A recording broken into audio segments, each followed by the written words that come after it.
Para ulama hadirin yang dimuliakan oleh Allah Subhanahu wa taala. Alhamdulillah, lagi-lagi kita bersyukur pada Allah khususnya yang telah mengumpulkan di tempat yang sangat mulia ini pada malam hari ini. Di awal bulan November yang kemarin kami menghadiri istimewa di Rewi. Alhamdulillah masyarakat kita hadir.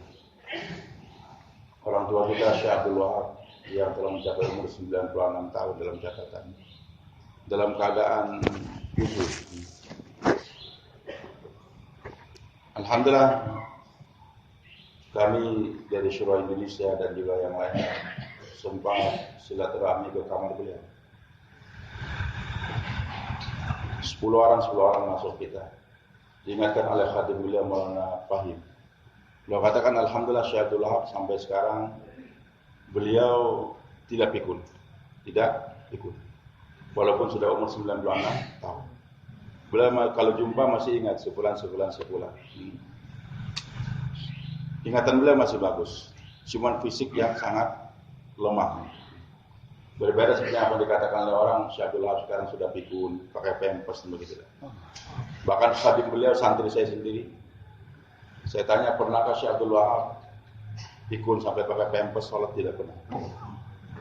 Karena salah satu santri saya yang dari Banjarmasin berkhidmat untuk mengurusi pakaian dan lain sebagainya. Maka diingatkan oleh Maulana Fahim, jangan lama-lama berjumpa, sebentar saja, karena yang lain-lain juga akan jumpa. Beliau memandang kami dengan senyuman. Kemudian hadirin yang Allah, 3 pesan beliau ini.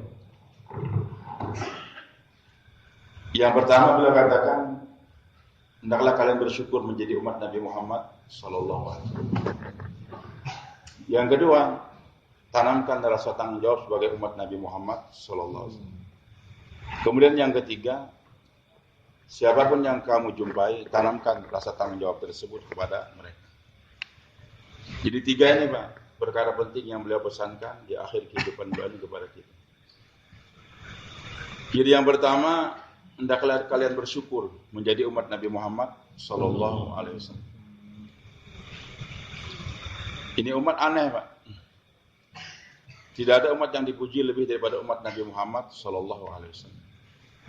Walaupun umur mereka pendek, ibadahnya juga pendek. Berbeda dengan umat yang terdahulu, umur mereka panjang, ibadahnya panjang. Tetapi yang Allah puji dengan sebutan kuntum khaira ummatin, hanya umat Nabi Muhammad sallallahu alaihi wasallam. The best umat yang paling baik. Fadilahnya banyak, kita sering sudah mendengarkan dalam bayan-bayan dan juga muzakarah alim ulama. Tapi kita harus ingat, kemuliaan tersebut atau dimuliakan umat Nabi Muhammad SAW tadi kenapa? Karena ada tanggung jawab. Tanggung jawab umat apa? Ukhrijat lin nasta'in ma'ruf wa nahy anil munkar. Jadi umat tanggung jawabnya adalah bergerak, menjumpai manusia, bergerak linnas untuk memberikan kemanfaatan kepada manusia. Jadi ciri umat Nabi Muhammad SAW senantiasa bergerak. Bergeraknya untuk memberikan manfaat, jangan bergerak untuk memberikan kemudaratan. Linnas. Kemanfaatan apa? Ta'muruna bil ma'ruf wa tanhauna 'anil munkar. Jadi kita bersyukur menjadi umat Nabi Muhammad SAW. Tanda syukur kita tanamkan tanggung jawab, yaitu menyempurnakan agama dan juga menyampaikan agama kepada orang lain. Kemudian tugas kita, selain kita bersyukur tadi, tanamkan itu tanggung jawab. Setiap jumpa orang, tanamkan tanggung jawab kamu adalah umat Nabi Muhammad sallallahu alaihi wasallam. Hadirin yang dimuliakan oleh Allah Subhanahu wa taala.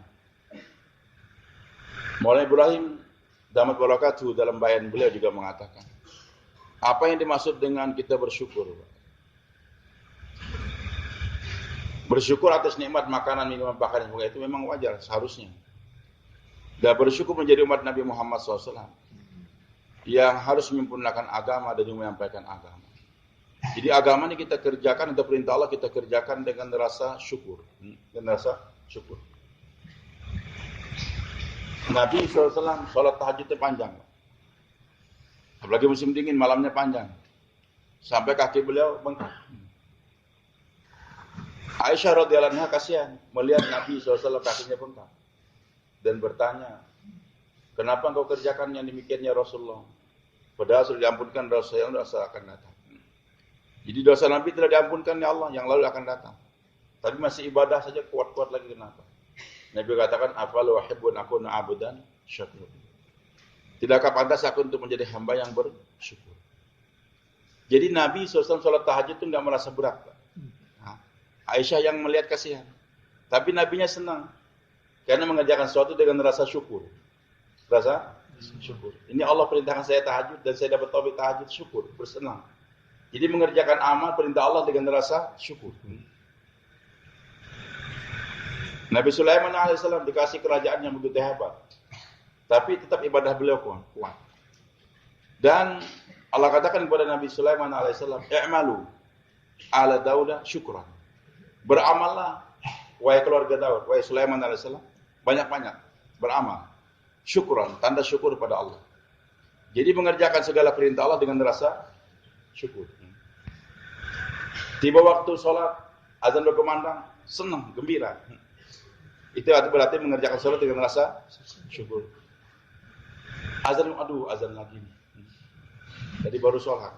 Karena sholat zuhurnya jam 2:30. Nah, selesai sholat, baru kerja lagi, azan lagi. Aduh, azan lagi. Ini berarti tidak bersyukur dalam sholat dia. Nah, hadirin subhanahu wa ta'ala, kerjakan segala amalan dengan rasa syukur sehingga semangat kita. Allah masih suruh saya, Allah masih perintahkan saya. Dimudahkan bayar zakat, bersyukur. Rata-rata yang bersyukur itu yang terima zakat, enggak. Ya bersyukur juga, tapi yang bayar zakat harus lebih bersyukur daripada yang terima zakat. Karena Allah berikan taufik kepada saya untuk beramal. Alhamdulillah saya ada uang dan masih ada orang miskin yang menerima zakat saya. Jadi saat dia bayar zakat nggak merasa terbebani, malah bersyukur, Haji capek, berjalan haji apa jalan kaki kita capek. Tapi kerja haji semangat karena mengerjakan haji dengan rasa syukur. Allah masih berikan kekuatan pada saya untuk mengamalkan perintah Allah Subhanahu. Ada santri, memang santri bersyukur ada ustadz yang ngajar. Tapi sebenarnya kata ulama, ustadz harus lebih bersyukur dengan adanya santri. Karena kalau santri nggak ada, ilmu saya mau diapakan? Saya bersyukur karena masih ada santri-santri yang mau mendengarkan ilmu saya. Jadi saat dia ngajar itu nggak malas. Ustadz tidak malas, tambah semangat. Karena masih ada orang yang mau mendengarkan ilmu saya. Hadirin subhanahu wa ta'ala, maka kita umat Nabi Muhammad bersyukur. Allah jadikan umat Nabi Muhammad sallallahu alaihi wasallam. Saya bersyukur, Pak. Insyaallah. Allah muliakan untuk menjadi umat Nabi Muhammad SAW. Tapi kemuliaan tersebut kenapa? Karena ada tanggung jawab yang Allah berikan pada kita. Ukhrijat lin nas dan ma'rufatul munkar. Ini umat bergerak, Pak. Menyebarkan kebaikan. Karena penjelasan apa dikatakan Syekh Abdul Wahab tadi mulai Ibrahim bayangkan. Adanya agama yang diboleh Nabi Muhammad SAW menjadikan kita ini sebagai manusia, Pak. Dan adanya dakwah tadi menjadikan kita umat yang terbaik lagi. Karena manusia ini kalau tanpa ada agama, hidupnya persis kayak binatang. Kayak binatang. Maka Allah ingatkan, walaqad dzara'na li jahannama katsiran minal jinni wal ins. Kami telah ciptakan untuk neraka jahanam, walaqad dzara'na walaqad khalaqna. Kami telah ciptakan untuk api neraka jahanam kebanyakan daripada jin dan manusia.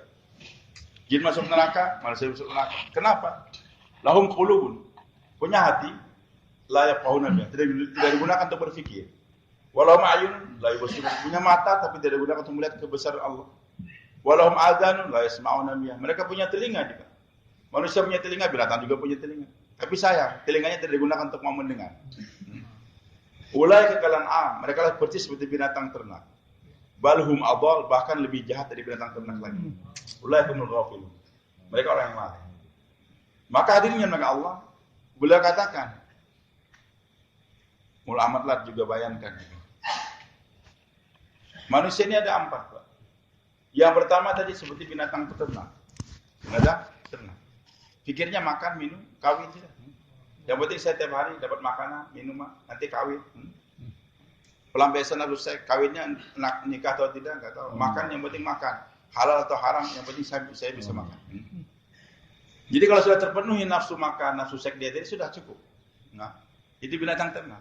Manusia ada, pikirnya cuma makan saja, minum saja. Nanti kapan saya kawin atau pelayanan nafsu seks saya kapan terpenuhi, kandang saya kapan diperbaiki dan sebagainya sudah cukup. Maka itu hidup tanpa agama, binatang ternak. Lebih jahat lagi, balhum adhal, lebih sesat lagi. Binatang buas. Jadi untuk mempertahankan eksistensi daripada kehidupan dia korbankan orang lain. Jadi yang namanya singa, harimau, ular, buaya dan sebagainya, untuk makan dia korbankan orang lain. Dia korbankan orang lain. Yang penting saya hidup, orang lain kita bunuh nggak apa-apa. Ini adalah binatang buas. Yang ketiga, dia menyakiti orang, tapi nggak ada keperluan apa-apa. Yang penting senang kalau orang sakit, menderita. Itu kalau jengking. Kalau jengking itu lihat orang gigit, orang kesakitan. Tapi saat orang, dan itu kalau jengking ketika menggigit orang nggak ada keperluan, nggak untuk makan. Habis dia gigit dia makan orang, dia makan gitu orang. Nggak, cuma sekedar menyakiti orang. Orang kesakitan, bahkan pingsan, bahkan bisa meninggal dunia. Kalau bisa divisualkan bagaimana senyuman kala jengking ketika melihat orang sakit, Masya Allah. Bagaimana senyumnya kala jengking ketika orang kesakitan. Kalau di Banjarmasin dulu saya waktu kecil di Kali Martapura itu, sering ibu saya mengingatkan, Lutfi hati-hati jangan sering berenang di sungai, karena saya sukanya berenang, nyebrang 100 meter lebih kurang lebarnya Kali Martapura itu. Di sana ada buntal namanya, ikan buntal, bunder. Itu buntal binatang berbahaya juga, suka gigit orang. Dan banyak teman saya yang kena gigit, nanti pingsan dibawa ke rumah sakit, berbisa dia. Dan itu buntal gigit orang bukan untuk makan, sekedar nyakitin orang saja. Kalau bisa divisualkan bagaimana senyuman buntal ketika orang kesakitan tadi. Jadi ada jenis manusia yang ketiga nih, yang penting orang sakit. Saya sakit keperluannya nggak ada, bukan untuk makan, yang penting senang orang sakit. Nggak senang orang tersebut bahagia nggak? Senang kalau orang lain tabrakan, senang kalau orang lain lapar, senang kalau orang lain kepanasan dan sebagainya. Itu kerja binatang yang ketiga. Dan yang keempat siapa? Itu yang Nabi Allah katakan, wa man ahsanu qawlan mimman da'a ila Allah wa amila shalihan wa qala innani minal muslimin. Inilah umat Nabi Muhammad SAW. Kerjanya bukan seperti binatang ternak, bukan seperti binatang buas, bukan seperti buntal ataupun kalajengking, tapi kerjanya pada Allah, mengajak manusia. Bergerak menyebarkan agama Allah. Da'a ilallah. Jadi kerjanya hanya mengajak manusia kepada Allah. Enggak bergeser dia. Karena yang mengajak manusia ini 3 dalam kehidupan. Jadi untuk mengetahui ini daya atau bukan, lihat deh. Yang pertama dai, mengajak manusia kepada Allah. Yang kedua jurukam. Tahu jurukam? Juru kampanye waktu pemilu. Mengajak manusia kepada makhluk. Pilih si fulan, pilih si fulan. Dia hebat, dia hebat. Maka Syekh Abdul Wahab, saya banyak berguru dengan beliau. Karena pernah mondok juga di Rewi. Sehingga dengan bayang-bayang beliau sering juga orang menerjemahkan juga. Ini maaf nih, orang politik kalau ada. Beliau katakan, hati-hati, jurkam ini tidak mencium bau surga. Tidak mencium bau surga. Saya kaget, kenapa? Karena mau gak mau dia akan bicarakan kebaikan calonnya tadi dan menjelekkan yang lain. Dan Nabi sudah katakan, idza tasabat ummati saqatat min ainillah. Jadi kalau sudah umatku saling menghina satu sama lain, jatuh dari pandangan Allah Subhanahu wa taala. Baik hadirin yang dimuliakan oleh Allah Subhanahu wa taala. Jadi juru kami ini dia akan menceritakan, mengajak manusia kepada makhluk. Kehebatan si fulan, ini generasi yang bagus, keturunan yang bagus dan sebagainya. Akhirnya dia mengajak manusia kepada makhluk. Maka kartun jangan jadi juru kami. Jangan jadi juru kami. Besok kita mau berangkat kemana nih? Ke Amerika. Siapa amirnya? Pilihan dari 2. Pak Hafiz kah Ustaz Muslim? Nanti yang satu masuk, Muslim aja Muslim. Hafiz itu nggak baik. Muslim. Ini juru kamu. Kartun berubah jadi juru. Malam ini malam markas nih. Siapa kira-kira yang nanti kita usulkan dalam musyawarah yang baik? Kita usulkan. Ustaz Hamdan. Yang lain jangan. Ustaz Hamdan ini orang bagus. Bayarnya jos dia. Ustaz Hamdan aja. Ini jurkam. Jadi rusaknya dakwahnya kalau kartun sudah jadi jurkam. Hadir Subhanahu wa taala yang ketiga Dajjal. Mengajak manusia kepada pribadi dia. Mengajak manusia kepada pribadi. Maka Allah katakan yang namanya dai, nabi dan dai dan ahli hikmah itu siapa? Maka nilai basyari. Ayuti Allah kitab wal hukm wal nubuwah. Tidak ada satu orang manusia pun yang diberikan oleh Allah kitab. Para anbiya dikasih kitab, Taurat, Zabur, Injil dan sebagainya ataupun Al-Qur'an. Wal hukmah kalau dikasih Allah hikmah atau hukum. Wal kita awal wan nubuwah dikasih kenabian. Lantas itu nabi atau ahli hikmah tadi ataupun orang yang Allah kasih kitab tadi atau suhu yaqul summa yaqul mengatakan pada manusia pada berikutnya kunu ibadan li dunya. Jadilah kalian penyembah-penyembah aku selain Allah. Sembah Allah juga tapi sembah aku juga. Sembah Allah juga tapi agungkan aku juga. Enggak ada. Jadi tidak ada satu orang dai pun atau nabi yang mengatakan pada umatnya sembahlah aku selain Allah, enggak ada. Tapi target dakwanya para anbiya semua walakin kunu robbani. Semua nabi mengatakan pada berikut kunu robbani. Jadilah kalian orang yang dekat dengan Allah. Jadi dai tidak mau mendekatkan orang kepada pribadi dia. Itu Dajjal. Enggak mau mendekatkan orang kepada sifulan-sifulan. Itu siapa? Jurkam. Dai senantiasa mendekatkan orang kepada Allah. Tetapi kapan orang akan dekat dengan Allah kalau punya dua pekerjaan? Bima kuntum tu'allimunal kitab wa bima kuntum tadrusun. Dengan apa yang ilmu yang kamu ajarkan dan kamu pelajari. Jadi orang tidak akan menjadi jurkam, enggak akan menjadi dajjal kalau dia senantiasa dalam setiap harinya belajar dan mengajar. Maka saat kita keluar, hari ini saya bayan maghrib. Besok teman yang bayan subuh, saya dengar. Pokoknya maaf tadi, bayan maghrib dia mukhlisun. Beliau ngajar, saya dengar. Sekarang saya bayan, beliau dengar. Tadi saya mendengar, sekarang saya menyampaikan. Maka insya Allah nggak akan jadi dajjal. Ustadz nih, kalau dia ngajar saja, ngajar terus, nggak pernah lagi belajar. Siapa guru-guru tua di sini? Ulama-ulama yang lebih besar, lebih alim daripada dia? Siapa? Dia datangi. Di pesantren dia ngajar, tapi dia hadir ke pengajian-pengajian ustadz-ustadz yang lain, yang ulama-ulama yang lain. Atau hadir di Ustaz Hamdan sini. Nanti Ustaz Hamdan pergi lagi datang lagi ke sowan ke ulama-ulama dahulu di Jawa sana. Maka tidak akan jadi dajjal. Tapi kalau dia ngajar terus, nggak lagi belajar orang di atasnya, maka suatu saat dia akan jadi dajjal. Dia marah kalau santrinya pindah ke pondok lain. Saya haramkan kalian kalau pindah pondok lain. Saya nggak rela lagi.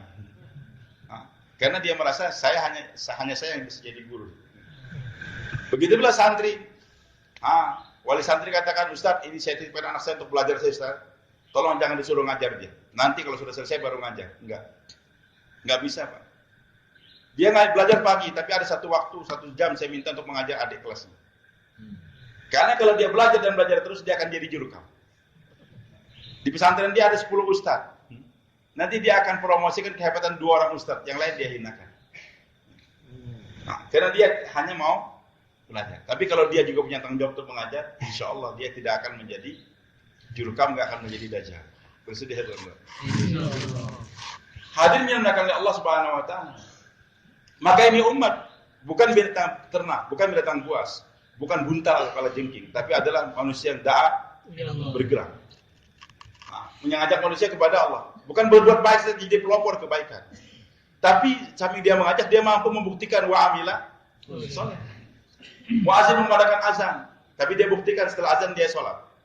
Jangan sampai azan lantas pergi, enggak sholat.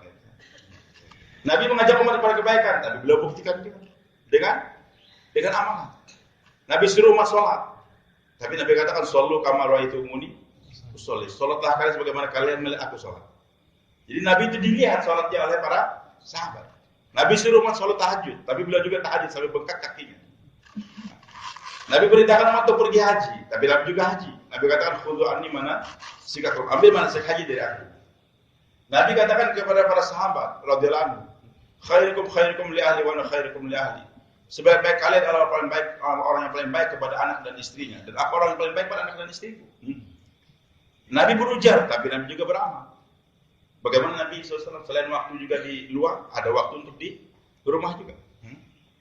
Kadang-kadang kan konjos, umat. Apa istri bukan umat? Anak bukan umat. Saya kemarin maaf sedikit diketawain istri saya. Nah, abang ini umat terus, kapan bagian waktu aku katanya. Kalau sudah tiap minggu keliling terus, mau berangkat ke Jambi kemarin, ke Setio, sakit. Glaukoma, mata saya sakit. Hanya pulang ke rumah, istri yang nunggu. 2 hari 2 malam, sampai melayani juga. Abang bilang umat. Sekarang kembali kepada siapa dia ngurusin abang? Ada nggak umat abang yang datang ngurusin abang di masjid? Paling jenguk moto gitu saja. Ngasih amplop nggak ada katanya. Bercanda dia sama saya. Jadi hari Subhanahu wa ta'ala, istri juga umat. Istri juga umat. Anak juga umat. Maka Nabi SAW berikan waktu untuk umat dakwah. Pagi hari sampai zuhur. Habis zuhur ada waktu qailulah untuk istirahat. Karena badan juga perlu istirahat. Mata kita punya hak, telinga punya hak, badan juga punya hak untuk diistirahatkan. Asar sampai maghrib, Nabi SAW jumpai semua istri beliau. Jadi ada 9 bedakan. Nabi nggak punya rumah, hanya punya bedakan saja, hujurat. Di Masjid Nabawi ada 9 bedakan saja. Rumah-rumah kecil saja untuk istri Nabi SAW. Maka Nabi jumpai satu-satu istrinya tadi untuk menanyakan keperluannya apa. Barangkali yang ini sakit, ini perlu apa. Ada waktu buat istri. Sehingga jangan sampai istri tadi menghantarkan kepada orang lain. Minta kepada orang lain. Kalau minta, orang mau senang ngasih, tapi nggak mau. Nabi biarkan istrinya menghantarkan minta kepada orang lain. Jangan sampai kakak berangkat terus sehingga istrinya minta sumbangan sama Pak RT ya. Maghrib kembali ke masjid lagi. Kadang-kadang isanya agak terlambat sampai 2/3 malam. Lepas sholat isya, Nabi SAW pergi ke tempat istrinya. Kemudian semua istri kumpul lagi di rumah giliran. Banyak giliran Aisyah, di rumah Aisyah semua kumpul. Nabi SAW memberikan talim. Pelajaran yang diajarkan kepada umat diajarkan kepada istrinya. Ayat Al-Quran yang turun hari ini apa? Hadis Nabi apa disampaikan pada istrinya. Dan ini perintah Allah juga. Ya ayuhan Nabi, qul li azwajika wa banatika wa nisa'il mu'minin yudnina 'alaihinna min jalabibihin. Wahai Nabi, ajarkan kepada istri kamu, putri-putri kamu, kepada wanita muslimah yang lain. Ya ayuhan Nabi, qul li azwajika in kuntunna turidna hayatan wa zinata fa ta'lamu attaqun wa sarukun sarun jami'a. Wahai Nabi, katakan pada istri. Maka Nabi kumpulkan istrinya. Habis bisa. Dikasih pelajaran. Jadi ada waktu untuk talim di rumah. Selesai talim, kembali ke bedakan masing-masing. Nabi tetap di rumah giliran istri tersebut. Hadir Subhanahu wa ta'ala. Jadi Nabi SAW tidak hanya pandai berujar, tapi juga pandai wa'amila soleh. Orang yang hanya pandai bicara, tapi nggak berbuat, itu ahli falsafah. Maka beda antara Nabi dengan ahli failasu. Maaf. Kalau failasu, kebanyakannya hanya berani mengatakan, dengarkan apa yang aku katakan. Jangan kau lihat apa yang aku kerjakan. Makanya kebanyakan ahli falsafah meninggalnya jarang happy ending jarang. Yang berhasil seperti jarang bunuh diri kan, minum racun dan sebagainya. Seperti Aristoteles, Socrates dan sebagainya, Plato. Itu ahli falsafah, Shakespeare. Itu kalau kata-kata seperti kata Nabi. Kalau kita lihat tulisan-tulisan, saya dulu termasuk gandrung kepada falsafah waktu saya belajar di Gontor dulu. Saya beli itu buku-buku mereka. Ajib kata-katanya. Tapi mereka hanya pandai berujar, enggak pandai untuk beramal. Kalau Nabi enggak, dengarkan apa yang aku katakan dan lihat apa yang aku kerjakan. Lihat apa yang aku kerjakan. Ini manusia mengajak dan juga beramal. Tapi bagaimanapun kemampuan dia untuk mengajak orang ke berbagai belahan bumi dan dia mampu beramal saleh, tetap kembali wa qala inna minal muslimin. Aku hanyalah salah seorang orang Islam yang lain. Dia tidak sombong. Dengan kemampuan dia berdakwah mengajak orang, dia tidak sombong, tetap mengecilkan diri. Innani minal muslimin. Nah inilah kehebatan umat Nabi Muhammad SAW. Dia bergerak terus. Dia beramal soleh, tapi juga sampai puncaknya tetap kembali innani minal muslimin. Hadirin Allah Subhanahu wa ta'ala. Rusaknya ini dakwah. Ajib. Makanya orang tua kita, masyarakat kita, bagaimana Ibrahim Muhammad katakan, syaitan enggak mau orang itu dakwah. Syaitan enggak mau orang. Kalau mau haji umroh silakan. Mau bangun masjid silakan, tapi jangan dakwah. Karena orang kalau sudah dakwah, iblis akan kehilangan langganan. Kalau beribadah iblis enggak kehilangan langganan. Silakan kamu mau umroh tiap bulan silakan. Mau haji tiap tahun silakan. Tapi jangan dakwah. Karena kalau sudah dakwah, nanti langgaran iblis sudah 20 tahun, 30 tahun akan hilang gitu. Sudah 20 tahun minum bir, whisky dan sebagainya, datang dai ngajak dia, tobat dia. Nah, maka iblis marah, lari ke padang pasir kata Nabi, diambil pasir dilempar kepala dia. Dia kata, "Wah, celaka dia. Belum terselamat daripada aku." Nah, maka diusahakan ketika orang mau keluar 3 hari, dihalang oleh iblis, dihalang. Mau nekat juga, dihalang lewat istrinya, lewat mertuanya. Yang penting jangan sampai keluar. Itu kerja siapa? Iblis. Baik, sekarang nekat dia, keluar juga. Dai Allah, ngajak. Iblis nggak mau diam. Bagaimana dai ini jangan beramal soleh. Padahal tujuan dakwah ini untuk menyampaikan kita kepada sunnah dan syariat. Pada sunnah dan bagaimana setelah saya dakwah hidup saya muasyarah sesuai dengan sunnah, muamalah sesuai dengan syariat. Jadi setelah saya ikut dakwah ini, muamalah saya sesuai dengan sunnah Nabi SAW. Dan muasyarah saya, bagaimana dagangan semuanya sesuai dengan syariat Nabi kita Muhammad SAW. Ini targetnya dakwah, menyampaikan kita kepada wa'amilah. Tapi syaitan dia pintar. Biarkan orang dakwah kemana-mana 4 bulan tiap tahun makanya. Dia kira 4 bulan tadi tujuan. Padahal 4 bulan itu bukan tujuan. Jalan. Tujuannya bagaimana agama sempurna dalam kehidupan. Tujuan dakwah menghadap kepada wa'amilah salih. Tapi dia kira percuma kalau nggak 4 bulan tiap tahun. Ngapain bayar kalau nggak 4 bulan tiap tahun? Dia tiap tahun 4 bulan, tapi utang nggak dibayar. Nah, tiap tahun 4 bulan, tapi sholatnya masih masbuk. Bahkan gara-gara Facebook kadang-kadang. Subhanahu wa ta'ala. Jadi syaitan menipu. Bagaimana didainya Allah jangan sampai berbuat amal soleh. Ada orang simpatisan di kampung dia. Waduh Pak, saya lihat Bapak ini letih dakwah. Saya belum mampu, tapi saya punya mobil ada, motor ada. Kapan saja Bapak perlu, ambil saja. Saya akan digunakan semuanya. Datang nih Pak Ji, bisa nggak pinjam motornya nih? Kemana? Ke gunung sana. Usuli jam 4 bulan jalan kaki. Oh silakan. Jalan. Dari pagi sampai malam. Alhamdulillah terbentuk jam Marques. 4 bulan jalan kaki. Pulang sudah tengah malam nih, jam 11. Capek aja ketuk. Assalamualaikum Pak Ji. Waalaikumsalam. Alhamdulillah sudah selesai Pak Ji. Di mana saya tahu kendaraannya? Masukkan aja. Nanti saya buka pintunya. Langsung dalam rumah. Masukkan. Terima kasih. Pahalanya buat Pak Haji juga berpulang. Sudah pulang. Dia pun senang. Pagi hari, ketika mereka bangun, sholat subuh, istrinya pun siap-siap untuk mengantarkan anaknya ke sekolah dengan motor tadi. Ternyata rumahnya becek. Kotor gara-gara motor tadi, masuk rumah langsung. Sudah baru dempel tadi. Ngidupkan, mati. Bensinnya habis. Anaknya sudah nangis-nangis, terlambat berangkat sekolah. Pom bensin juga sedang tutup. Saya tanya, Bang, yang pinjam kendaraan kita kemarin siapa Bang? Gampang. Ganteng. Kenapa? Gak usah, dia. Enggak, saya tanya siapa yang pinjam. Itu teman-teman kami. Yang 7 pernah kita jamu makan yang pakai sorban-sorban pakai jenggot itu. Kalau gitu Bang, mulai hari ini abang jangan bergaul dengan mereka. Dan rumahku haram untuk diinjak oleh mereka. Jadi ini orang dakwah tapi dia lupa beramal soleh. Lupa beramal soleh. Pinjam kendaraan orang sebelum dikembalikan, bersihkan dulu. Rapikan. Bensinnya habis, isi. Dia gak punya duit juga. Telepon Pak Muslim. Ustaz Muslim, selesai umroh cair nih. Tolong 5 liter. Kasihkan duit 5 liter berapa? Pertamax langsung 50.000 penuh.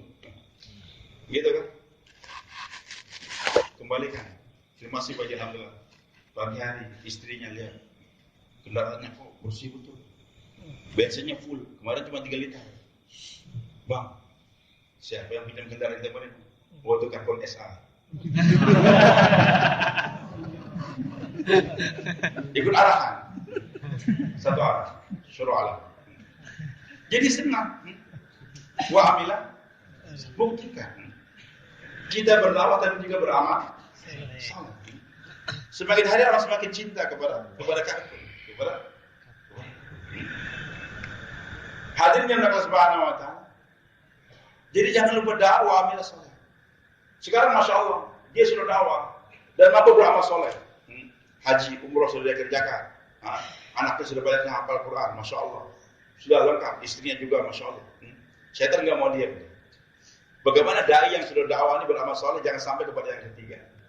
Innani minal muslimin. Bagaimana caranya? Dia sudah dakwah kemana-mana. Dan dia buktikan, Masya Allah, anaknya di pesantren dan sebagainya. Waktu musyawarah, diputuskan. Nanti yang bayar maghrib, si Fulan. Dia marah. Si Fulan itu siapa?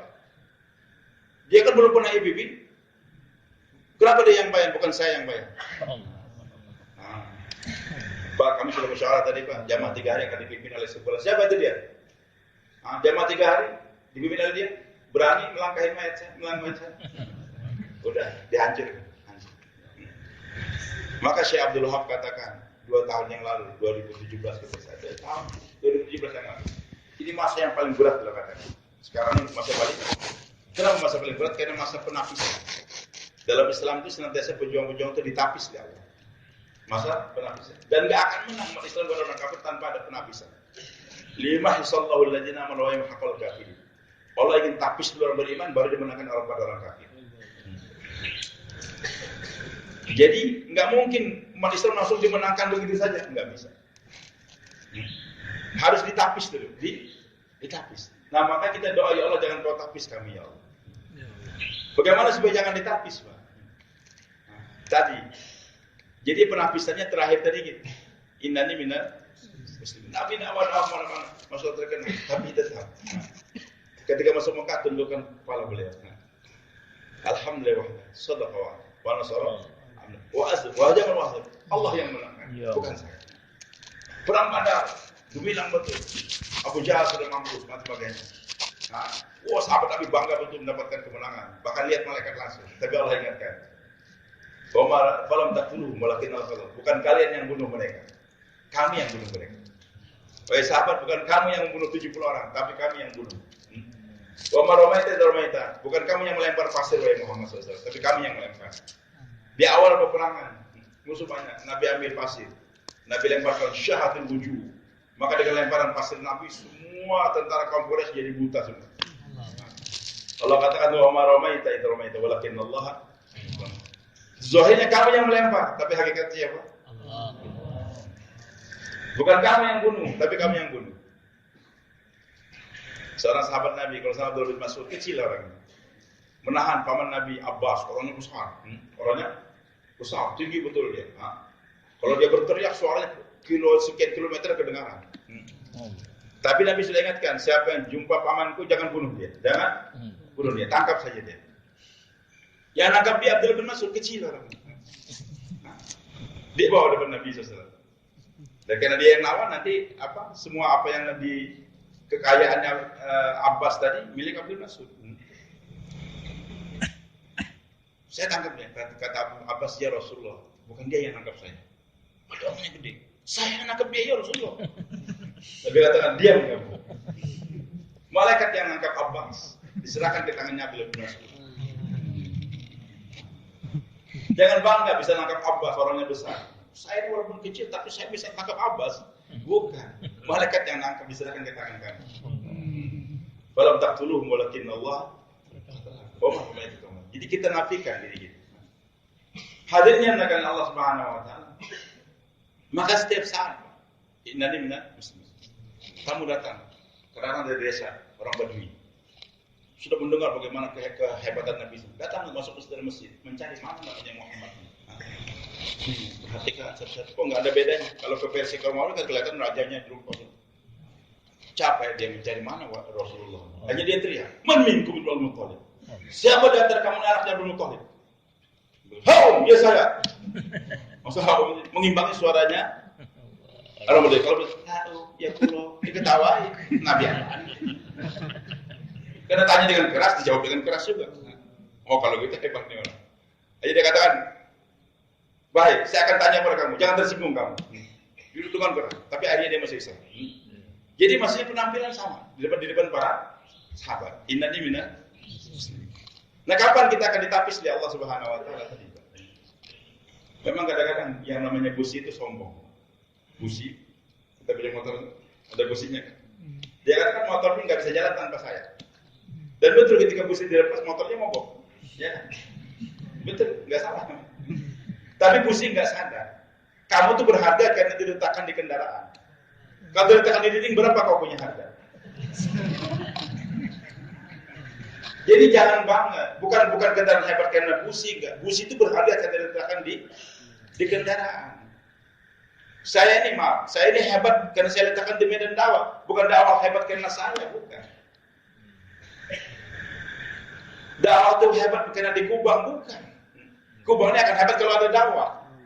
Bahkan Mekah itu hebat bukan karena ada Ka'bah, karena ada kerja dakwah. Kalau kerja dakwah nggak ada, Mekah itu nggak ada kehebatannya, maaf. Hah? Baik pribadi atau tempat, itu kehebatan bergantung daripada kerja. Motor jalan dari sini mau ke Dumai. Hah? Di pertengahan jalan lewat apa? Saya lupa sudah. Namanya apa kota di pertengahan jalan? Dari sini ke Dumai. Kandis. Mogok. Businya kotor, bersihkan. Jalan lagi 10 km mogok lagi. Bersihkan lagi, jalan 5 km mogok lagi. Pusingnya punya kendaraan. Buang aja. Ganti busi baru. Ganti busi baru. Cepat sampai di Dumai. Kendaraan dengan busi baru sampai di Dumai, busi lama terlempar di jalan. Kalau saya nggak ada dakwah, dia nggak jalan di Pekanbaru. Enggak. Satu saat mogok, diusuli lagi, mogok lagi. Udah ganti busi baru. Hanya kendaraan dakwah sampai ke tujuan dengan busi yang baru. Allah ingatkan kepada para sahabat, wa tatawallu yastabdil qauman ghairakum. Kalau kamu berpaling kepada sahabat dari dakwah, Allah gantikan dengan busi baru. Wala yakunu amsalakum, dan mereka enggak seperti kamu. Beda busi baru dengan busi lama. Maka saya ajarkan doa waktu di Sulawesi kepada ahbab. Doa, Allahumma la taj'alni busian marmiyan. Ya Allah, jangan kau jadikan aku busi yang terlempar di jalan. Busi ini bahasa Arabnya enggak ada. Tapi bahasa Indonesia aja dah. Jadi doa jangan sampai kapan terlempar ke titik ada kesombongan. Kalau saya enggak ada, enggak. Hadirin Allah Subhanahu wa taala. Maka di awal ada khilafiyah, saya datang. Saya kayak polisi dengan Pak Syuaib. Pak Cecep diputuskan datang juga. Tapi waktu tiba oleh Pak Daud Mastur ke Australia. Ini saya bertiga. 2016. Istimewa Dawi. Saya tanyakan, kenapa terjadi khilafiyah ini? Beliau katakan, kamu harus tahu 3 perkara dalam dakwah. Pertama kerja, yang kedua pribadi, yang ketiga tempat. Yang ketiga tempat. Kerja dakwah. Ini umat da'a ilallah. Kuntum khairu ummatin ukhrijat linnas. Ini kerja. Dan kerja enggak berubah-ubah sejak zaman Nabi Adam sampai Nabi Muhammad SAW. Hanya mengajak manusia kepada Allah.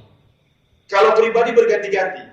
Nabi Adam meninggal dunia, ganti Nabi Nuh SAW, Nabi Sis sampai Nabi kita Muhammad berganti-ganti Nabi. Tempat berpindah-pindah. Dulu Nabi Ibrahim mengawali dakwah di Irak, pindah ke Palestina. Akhirnya bawa anaknya Ismail ke Mekah. Nabi Muhammad SAW mulai dakwah di Mekah. 13 tahun pindah ke Madinah. Setelah gerak di Madinah tersebar, oleh Sayyidina Ali dipindahkan ke Kufah.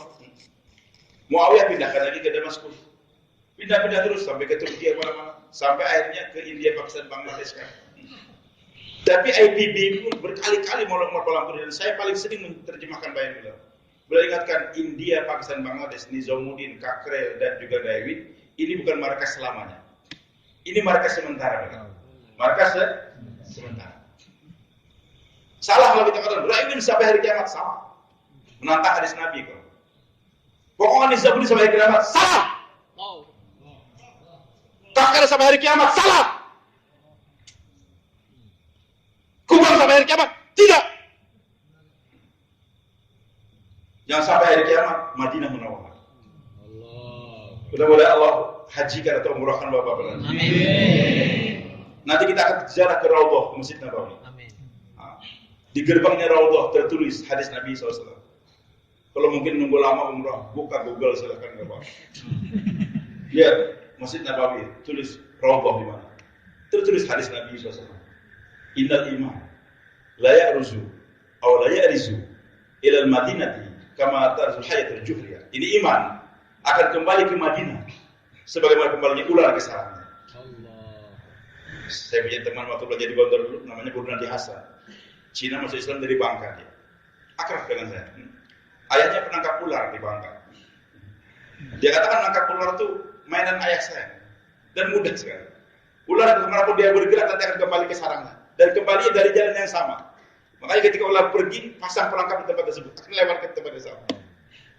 Nabi jelaskan, ini Islam berawalnya tersebutnya dari Madinah. Di Mekah dulu.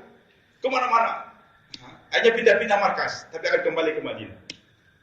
Markas terakhir akan kembali ke mana? Ke Madinah. Imam Mahdi akan dilantik. Dibayar di Mekah enggak mau, lari ke Madinah. Lari ke Mekah lagi, akhirnya beliau kembali ke Madinah. Markas dakwah terakhir di mana? Makanya jangan dikatakan Ramin sampai hari kiamat, Nizamul sampai hari kiamat, Kakak sampai hari kiamat, Magelang sampai hari kiamat jangan, Temboro sampai hari kiamat jangan. Kita akan kembali semua ke Madinah. Jadi tempat berpindah-pindah, pribadi berganti-ganti. Tapi kalau kerja tetap. Nah, mulianya pribadi, mulianya tempat karena kerja, bukan kerja mulia karena pribadi. Bukan mulia kerja mulia karena tempat, bukan. Nabi SAW beribadah, begitu hebatnya ibadah, sampai orang Mekah memuji Al-Amin As-Sadiq. Tapi yang mengenal masyarakat Mekah saja. Ketika Nabi terjun dalam madinah dakwah, baru Allah katakan, alam nashrah laka sadrak. Bukankah kami sudah lebarkan dada kamu, wahai Muhammad, untuk terima ini kerja dakwah. Berat ini kerja dakwah. Tapi dada-dadamu sudah Allah lebarkan. Alam nashrah wa wada'na anka azrak alladhi anqadha dhahrak. Kami sudah hilangkan beban dakwah itu, sudah Allah ringankan. Wa rafa'na laka dzikrak. Kami angkatkan sebutan kamu, wahai Muhammad. Dengan apa? Dengan dakwah. Karena Nabi terus hidupnya dalam dakwah sehingga Allah tinggikan derajat beliau.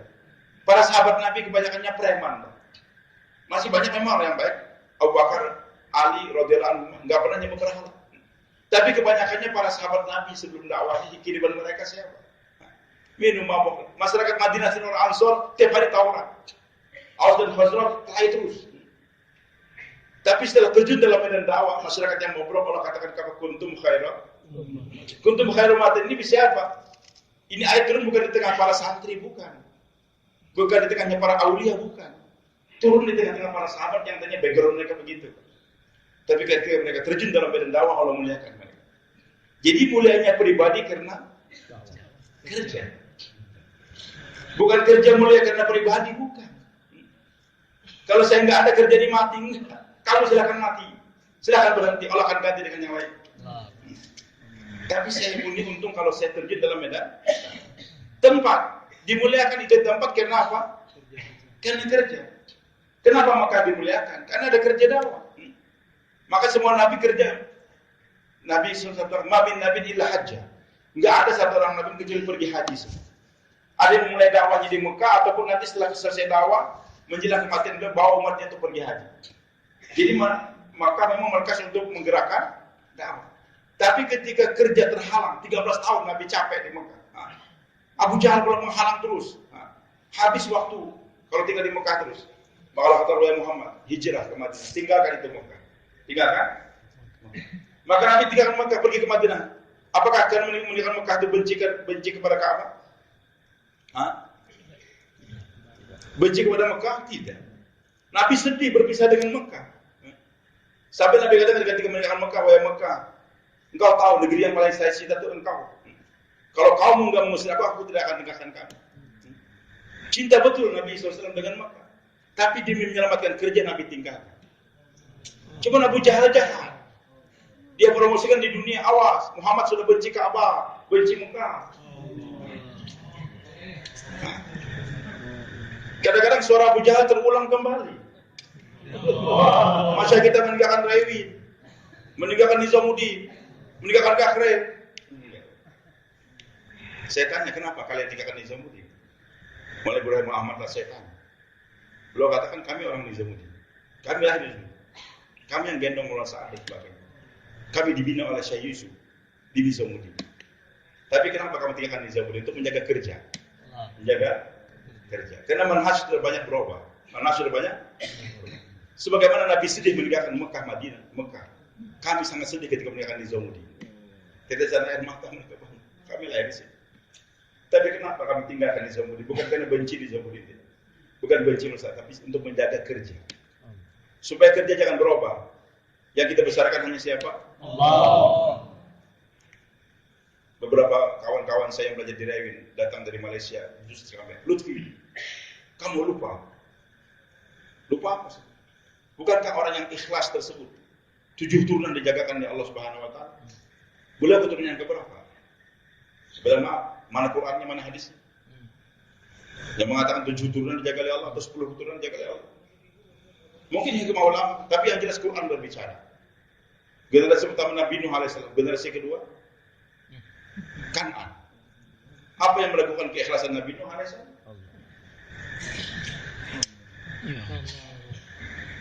Dan Quran berbicara setelah menceritakan para anbiya, Innallaha astafa Adam wa Nuhan wa Ibrahim wa Imran al-Amin, dzurriyyatan ba'dhum min ba'd. Allah telah memilih Adam alaihissalam, Nuh alaihissalam, Ibrahim alaihissalam, keluarga Imran, al-alamin. Dzurriyyatan ba'dhum, satu generasi melanjutkan generasi yang lain. Jadi Nabi, anaknya Nabi juga berlanjut. Ini generasi yang bagus. Tapi ayat yang lain Allah menceritakan juga keturunan. Setelah menceritakan kehidupan para anbiya, walaupun fakhala min ba'dihim khalfun. Setelah ayah mereka nabi-nabi, generasi berikutnya telah merubah. Merubahnya apa? Adha shalah wa tabu syahwat. Fa sawfa yaqulu ghayya. Jadi ada nabi yang keturunannya dzurriyyatan ba'dhum min ba'd, ada nabi yang dzurriyyahnya justru merusak daripada gerak ayahnya tersebut. Jadi bukan berdasarkan keturunan, tapi berdasarkan apa? Pengorbanan. Hadirin yang Allah Subhanahu Wa Taala. Maka bukan Nabi Ibrahim AS korban, anaknya disembelih, gantikan. Maka Allah Subhanahu Wa Taala puji Nabi Ibrahim AS. Kemudian bonusnya, wabasyarul Ishaq. Setelah Nabi Ismail siap korban dan Allah gantikan, tambah lagi Allah kami gembirakan lagi Nabi Ibrahim dengan kelahiran Ishaq. Jadi Ishaq ini jauh adiknya Nabi Ismail. Setelah Nabi Ismail umur 13 tahun baru Ishak lahir. Wabasyarul Ishaq. Tapi Allah ingatkan, wa min dzurriyyatihima muhsinun wa dzalimun li nafsihi mubin. Di antara keturunan Nabi Ibrahim dan Ishak ada orang yang muhsin, baik. Tapi juga wa dzalimun, ada dia yang zalim. Jadi bukan berdasarkan daripada keturunan tidak, tapi berdasarkan kepada ikut manhaj atau tidak. Nah, hadirin subhanahu wa ta'ala, jadi mulianya itu pribadi karena kerja, mulianya tempat karena kerja. Tinggalkan Mekah karena alhamdulillah berkembang kerja. Zaman Abu Bakar berkembang, terus Umar berkembang. Zaman Utsman bin Affan terjadi keributan, demonstrasi sampai beliau terbunuh. Sayyidina Ali dipilih jadi khalifah sekarang. Kerja nggak bisa dibuat lagi. Tiap hari kekacauan terjadi karena sampai membunuh. Tamu yang datang nggak bisa dihandle lagi. Jamaah nggak bisa dibentuk. Sedangkan kerja di Mekah harus menyebarkan. Maka Ali pun akhirnya pindahkan markas dakwah kemana? Ke Kufah. Di Kufah hanya dikirimkan rombongan ke berbagai belahan dunia. Sayyidina Ali pun akhirnya diganti Muawiyah yang jadi khalifah sekarang. Muawiyah nggak punya pendukung di Kufah sana. Dakwah harus dikerjakan. Maka Muawiyah pindahkan dari Kufah kemana? Dan untuk apa? Supaya dakwah terus. Hanya di zaman Muawiyah Eropa dibuka. Terbukanya Eropa itu adalah di tangannya Muawiyah, disebarkan di berbagai belahan dunia. Jadi tempat boleh berpindah-pindah, tapi kalau kerja jangan di. Maka hadirin subhanahu wa ta'ala meninggal kemarin Syekh Abdul Wahab, kawan dari Surabaya, saya telepon, Ustaz Lutfi, jumpa beliau. Tentu dengan wafatnya beliau semakin terjadi kekacauan. Saya kira tidak, Pak. Insya Allah tidak. Kenapa? Karena kita ini bukan diatur oleh pribadi, tapi sistem. Oleh sistem, syura, musyawarah. Dan sudah dibentuk sebelum beliau meninggal dunia. 2 syura alam yang dahulu, Maulana Sa'ad dengan Mbak Wahab ada, tambah 11. Sistem sudah ada. Dan beliau masih hidup, tapi sakit. Karena sistem. Musyawarah ada berjalan. Sehingga istimewa ini kita berjalan. Tetap berjalan. Masih di rumah sakit lagi Syekh Abdul Wahab tersebut. Kemudian Bangladesh sudah hilangkan tanggal 17 Januari istimewa syura alami di sana. Tapi ada penyerangan kepada markas di Kakre. Syura kita agak khawatir bagaimana keselamatan kita orang Indonesia nanti ke Bangladesh. Kayak musyawarah lagi, dia ketawa. Kamu sering baca WA ya? Gara-gara baca WA, karena yang di WA tuh yang kecil dibesar-besarkan. Perkelahian banyak sedikit digerubuk, kepala pecah gitu. Jangan baca WA. Bahkan kalian hadir dalam Jurukudama bulan Desember ini. Kami semuanya hadir di Bangladesh. Untuk berhubung ini kerja. Saya waktu meninggal nggak terkesan. Dakwah bukan terkesan dengan pribadi. Karena kita bukan bergantung pada pribadi. Pribadi penting, tempat penting, tapi yang lebih penting adalah kerja. Kalau sistem sudah bergerak, pribadi silakan meninggal. Memang masanya untuk meninggal nggak bisa kita sesat. Markas berpindah nggak jadi masalah. Kita jangan rebutan markas, tapi rebutan kerja. Silakan 3 kali disebut, 3 kali penjuru, nggak apa-apa kami 3 kali penjuru. Karena kami nggak merebut markas, ambil markas silakan. Tapi kerja jangan coba-coba diambil dari kami.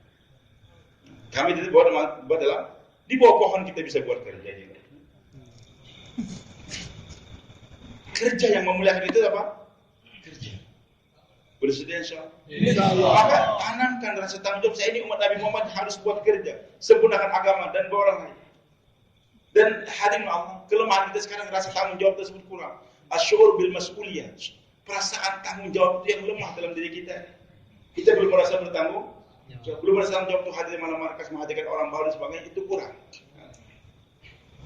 Kemarin saya pulang dari Pakistan di Jakarta, mampir 1 hari di markas, kemudian saya pulang ke Balikpapan. Saya telepon salah satu ahbab. Saya bilang, sebulan namanya.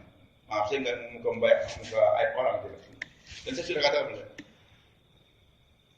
saya pulang nih, jam 11 hari Jumat, saya mendarat. Karena jam 12 Jumatan. Oh ya Ustaz, saya naik taksi. Jangan, kami akan jemput Ustaz. Saya akan jemput. Ustaz bilang, baik kalau gitu. Nanti kita Jumatan bisa di jalan karena barang-barang sudah masuk. Barang-barang sudah masuk mobil Jumatan. Baik, jam 11 ya jam 11. Landing alhamdulillah tepat waktu. Kita naik pesawat Lion.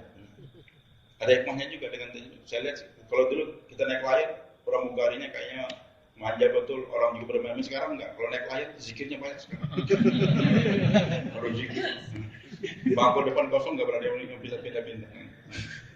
Jadi saya senang naik Lion kan. Bukan promosi enggak. Zikirnya banyak sekali. Zikirnya banyak. Mendarat, saya SMS itu kawan tadi. Saya bilang alhamdulillah saya sudah. Sebelum dia bilang Ustaz, saya jauh nih di kontak. Bukan dulu kapan, tapi nanti ada kawan. Namanya Rifki, dia akan jemput Ustaz. Baik, nomornya berapa? Jangan Ustaz. Dia malu kalau Ustaz yang nelpon. Dia akan nelpon Ustaz. Baik. Sudah, saya SMS. Saya sudah mendarat. Baru landing nih. Belum ada jawaban. Saya ambil barang, keluar, nggak datang juga. Ditelepon nggak angkat juga.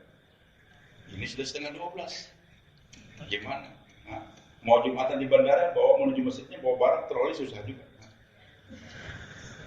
Udah, musyawarah sama istri, saya bilang saya naik taksi sempat Masya Allah. Karena rumah saya dengan bandara, kalau saya yang nyetir 15 menit atau 10. Kalau yang lain yang biasa 20 gitu. Ya. Nah, Allah berikan kekuatan untuk bisa nyetir, tapi hati-hati, nggak sembarangan.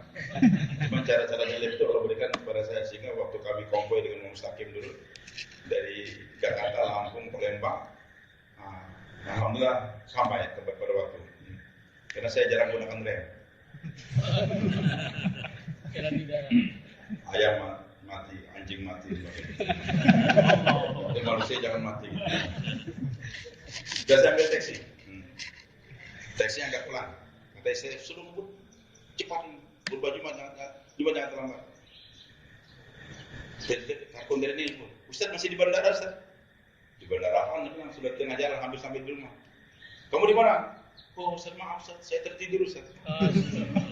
Saya bilang, kamu jangan cuma maaf saja. Maaf saya maaf, tapi kamu nggak tanggung jawab. Nggak tanggung jawab. Sekarang kartu muda, maaf. Bukan masalah maaf, sense of responsibility. Karena kan terasa tanggung jawab. Kalau kita merasa tanggung jawab, dia nggak tidur. Ingat, Marbot bertugas untuk settle segmen ini. Khatib akan berkhutbah. Ternyata sudah tiba waktu khutbah, mic-nya belum dipasang juga. Terpaksa khatib berteriak. Jangan dengar, saya paling berapa separuh masjid, yang lain gak dengar, Pak.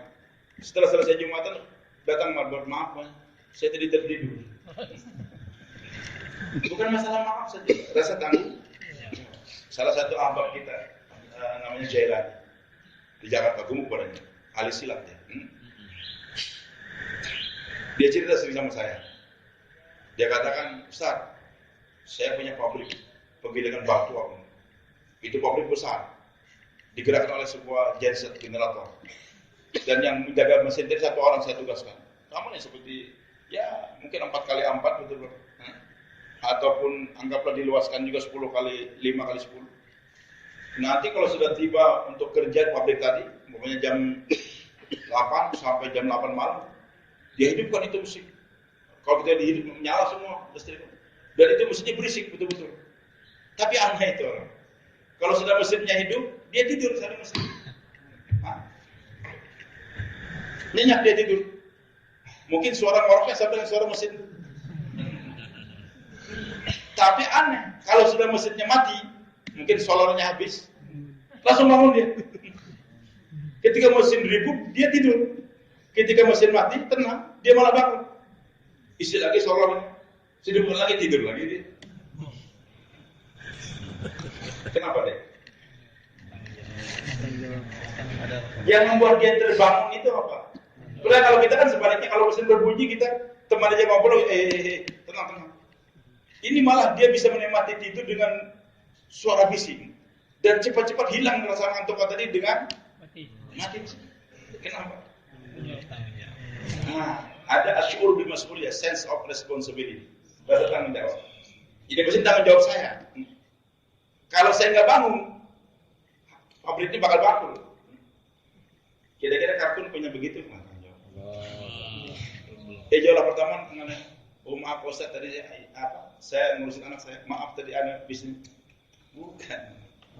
Jadi kita ingin tanamkan di Kepulauan Riau, di mana-mana, di seluruh Indonesia, bagaimana rasa ada tanggung jawab. Dan kita kerjakan dengan gembira, syukur. Allah gunakan saya, Allah gunakan syukur. Tapi saya nggak bangga. Kalau saya nggak terjun, kalau saya nggak jauh, saya rugi. Saya sampai istri saya ingatkan, Pak, ingatlah sudah 60 tahun umur nih, bukan seperti dulu 40. Masih bisa nyetir. Sumatera, dari Medan saya tancap gas ke Jakarta dulu, bertiga 1,5 hari nyampe. Biasa 5 hari. Bawa bagian siang hari Pak Muslim, kemudian satu lagi Irsyad, ahli Medan di belakang, tidur. Bagian tengah malam saya, ya, sampai di dekat Bajing Loncat sana tuh, juga ada mobil yang ngikutin kita. Waduh, kayak saya biasa kayak film perang aja lagi, ada perampok belakang. Tapi tenang, kita kebut, dia mau ngebut juga. Tengah malam, pas ada kantor polisi, saya berhenti, keluar pakai sorban dia pun langsung bilang. Saya tanya Pak Polisi, saya mau ke Jakarta. Oh salah, kalau belok sini nanti sampai ke Tembilahan dia bilang. Sampai ke Tembilahan, salah belok. Hadirin yang Allah Subhanahu Wa Taala. Tadi apa? Sudah 60 tahun. 60 tahun sudah terkasih. Abang harus jaga kesehatan. Cuman saya bilang, kalau saya nggak hadir gimana? Abang jangan sombong. Buktinya nggak hadir kemarin di Setiap jalan juga program kan. Jangan sombong. Tapi saya bilang baik, saya sekarang nggak sombong lagi. Tapi saya takut. Kalau saya nggak hadir, kita program jalan. Cuman saya mati. Matinya di rumah. Tidak ikut andil. Jadi maksud kita harus habis-habisan kerja. Jadi supaya saya mati di medan juang. Bersedia tuan-tuan. Insyaallah. Ditanamkan rasa tanggung jawab. Saya bertanggung jawab. Saya bertanggung jawab. Ini milik saya. Kemudian tanamkan kepada setiap orang, kamu punya tanggung jawab sebagai umat Nabi Muhammad. Ini kerja kita. Maka hadirin Allah Subhanahu Wa Taala. Dua kata Maulana Ibrahim tadi, asas ini kerja. Pertama niat yang benar. Yang kedua ikut manhaj. Jadi sistem cara yang benar, niat yang benar tapi cara yang benar. Nah kalau niat kita salah itu terjadi penapisan. Tadi saya sampaikan zuhur, kita ulangi sebentar. Mungkin sudah agak panjang malam. Subuh kita lanjutkan lagi insyaallah. Dua, jadi supaya jangan masa paling berat kata Syekh Abdullah. Dulu zaman Syekh Ilyas saya bersama beliau nggak ada ujian kayak begini. Zaman Syekh Yusuf juga ujian juga berat tapi nggak kayak gini. Zaman lain ada juga ujian tapi nggak seberat seperti ini. Karena ujian paling berat masa penapisan. Masa apa? Penapisan. Siapa yang akan ditapis oleh Allah? Maka Syekh Ilyas telah mendoa 2 kali doa, tiga doa beliau. Yang pertama, beliau mendoa, ya Allah, kesusahan yang ada zaman sahabat Nabi dulu, jangan kau berikan pada umat hari ini. Gak mampu Pak, kalau kita disusahkan kayak sahabat Nabi dulu gak mampu. Kelaparan makan aja malah.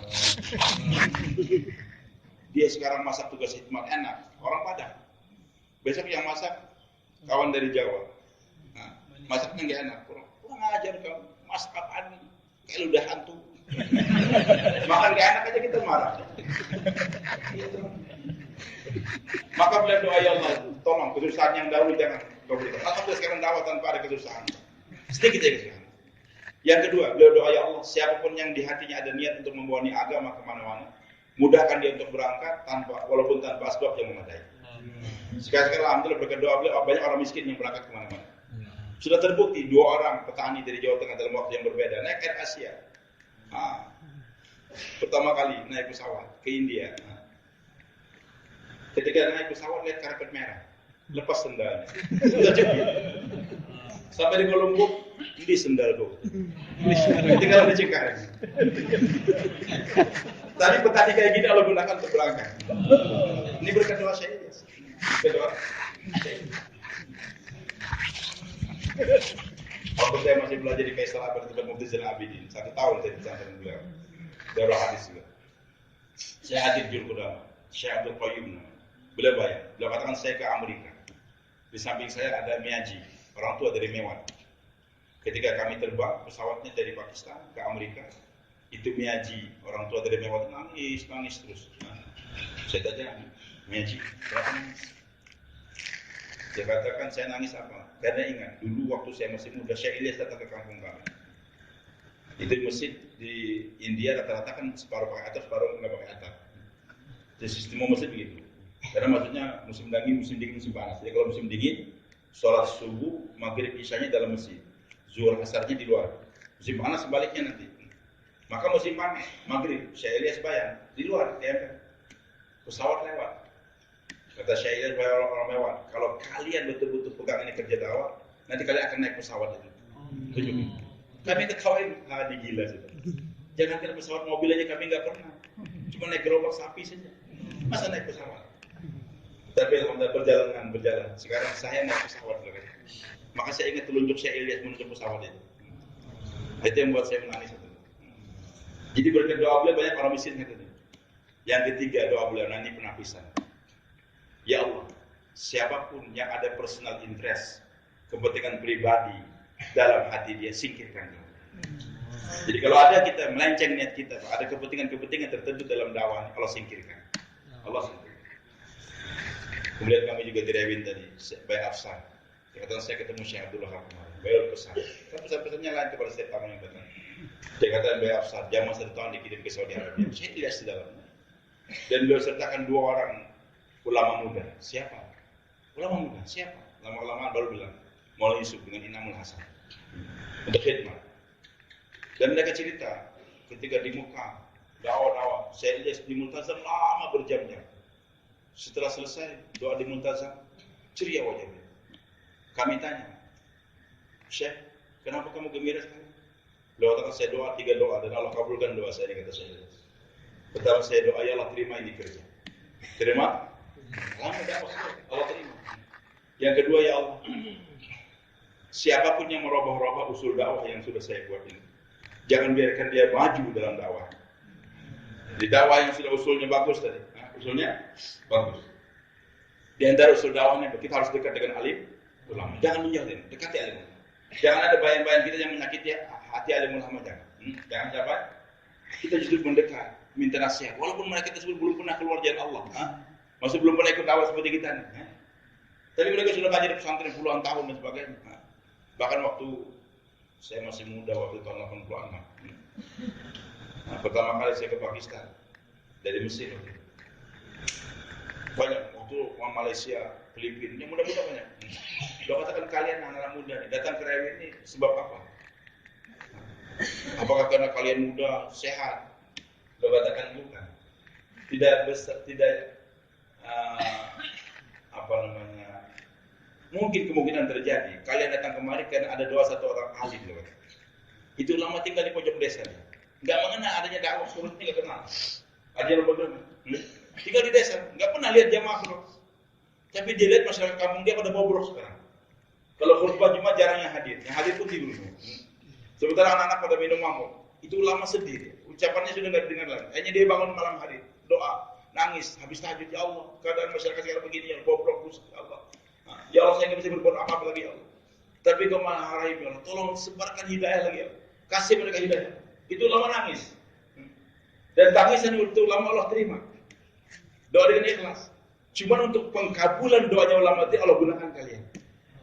Jadi hadirnya kalian tadi karena ada ulama di pojok desa sana, yang Allah terima tapi Allah gunakan kan.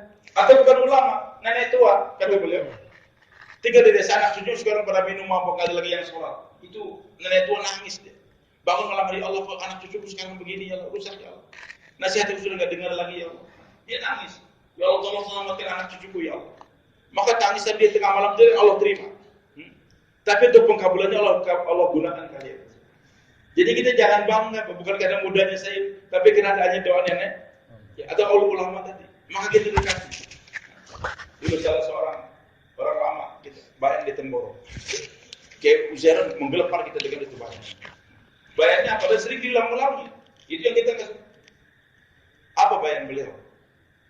Orang yang nggak pernah 4 bulan di kerajaan Allah tidak akan paham agama walaupun dia ulama.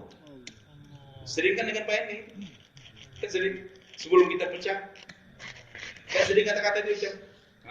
Bagi kawan-kawan yang jos-jos ini, setelah 4 bulan sopannya gede, lihat ulama di pesantren nggak akan paham agama kalau nggak 4 bulan, walaupun dia ulama. Oke, ujaran marah itu. Kenapa kau bayang begitu? Maaf Pak, dimudahkannya 4 bulan tiap tahun, alhamdulillah suatu kesyukuran. Tapi jangan sampai kita mengecilkan ulama. Sekarang ayah kita meninggal, siapa yang mandikan? Kita bisa ulama. Istri kita haid sudah 15 hari. Tanya pada siapa? Ulama. Sudah 20 hari, kepala sudah pening nih. Tapi kok darah keluar terus. Tanya karpun, ya jangan. Masih ada darah, jangan. Tapi saya nggak kuat, ya tahan terus. Udah ulama ada. Datang kepada ulama, Pak Kiai. Saya nggak kuat, ya. Lemes sekarang. Dari 15 hari lewat, Pak Kiai. Kamu rugi dunia akhirat. Itu perempuan kalau sudah lewat 15 hari, dia bersuci. Itu darahnya darah istihadah. Bersuci dia, sholat. Nanti kalau waktu sebelum kita sucikan lagi, sholat lagi dia. Terus hal-hal. Waduh, saya rugi 5 hari Pak. Sekarang nggak mau dekat dengan ulama. Tanya, bersedia siapa? Kembalikan kata masyarakat kita kepada ulama. Nah, hari kenapa goncangan-goncangan sekarang terjadi? Maaf. Hari kita tidak menghinakan seseorang karena bayan-bayan, maaf saya tidak menghinakan tadi. Sudah ulama dia 80 poin lebih yang dibayarkan mulai saat itu bertentangan dengan alim. Dan orang yang paling banyak mengerti bayan beliau itu kayak Uzair. Setelah saya tanya lucu apa nggak salah bayan beliau? Saya jujur apa nggak salah? Apa yang dikritikan beliau itu dikritikan sekarang alim. Jadi jangan sampai kita menghinakan alim. Bersedia insyaallah. Insyaallah. Yang kedua umumiyat, ini kerja dakwah. Umumiyat. Malah markas hadir ke orang poros.